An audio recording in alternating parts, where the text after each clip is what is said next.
پھر رکوع کے بعد ہم کھڑے ہو جاتے ہیں، قوما، سیدھے کھڑے ہونا.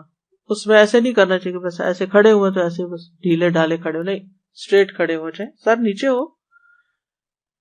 آپ صلی اللہ علیہ وسلم جب رکوع سے اپنا سر اٹھاتے تو سجدے میں نہ جاتے حتیٰ کہ سیدھے کھڑے ہو جاتے، اور پشت سیدھی نہ کرنے پر وعید ہے.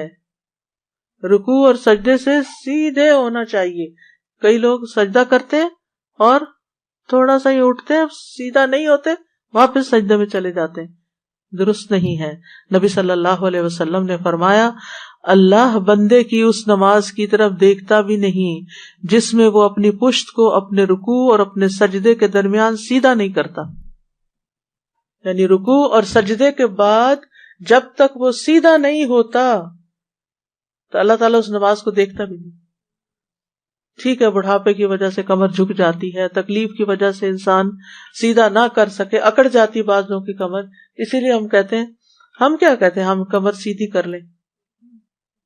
کس کو کہتے ہیں؟ جب لیٹتے ہیں ہماری کمر سیدھی ہوتی ہے، جب ہم لیٹتے ہیں اس کے لیے ہم کہتے ہیں کمر سیدھی کر لیں. تھکاوٹ جب ہی اترتی ہے جب کمر سیدھی ہوتی ہے. لیکن ہماری تھکاوٹیں دور ہو جائیں اگر ہم نماز میں کمر سیدھی کریا کریں، اور شروع سے ہی بچوں کو اگر سکھا دیں کہ کمر سیدھی کرنی، اور ان کو چیک کریں کہ انہوں نے رکوع سے اٹھ کے سیدھے کھڑے بھی ہوئے کہ بس رکوع سے اٹھ کے واپس سجدے میں گر گئے. عبید اللہ بن عبد السلام کہتے ہیں، یہ حدیث اس بات پر دلالت کرتی ہے کہ رکوع سے کھڑے ہو کر اطمینان کرنا واجب ہے. یعنی کھڑے ہو کر ساکت ہونا لازم ہے، پھر ہلیں.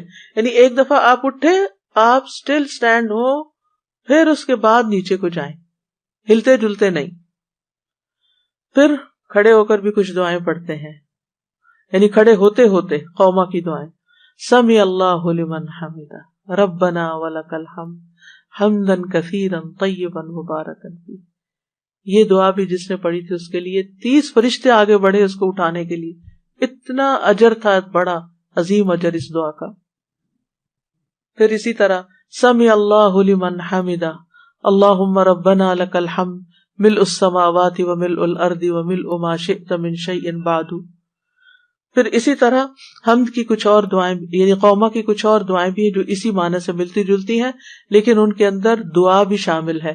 آخر میں اللہم لا مانع لما اعطیت ولا معطی لما منعت ولا ينفع ذا الجد منک الجد. اور ایک اور دعا میں اللہم طہرنی بالثلج والبرد والماء البارد اللہم طہرنی من الذنوب والخطایا کما ينقى الثوب الابيض من الوسخ.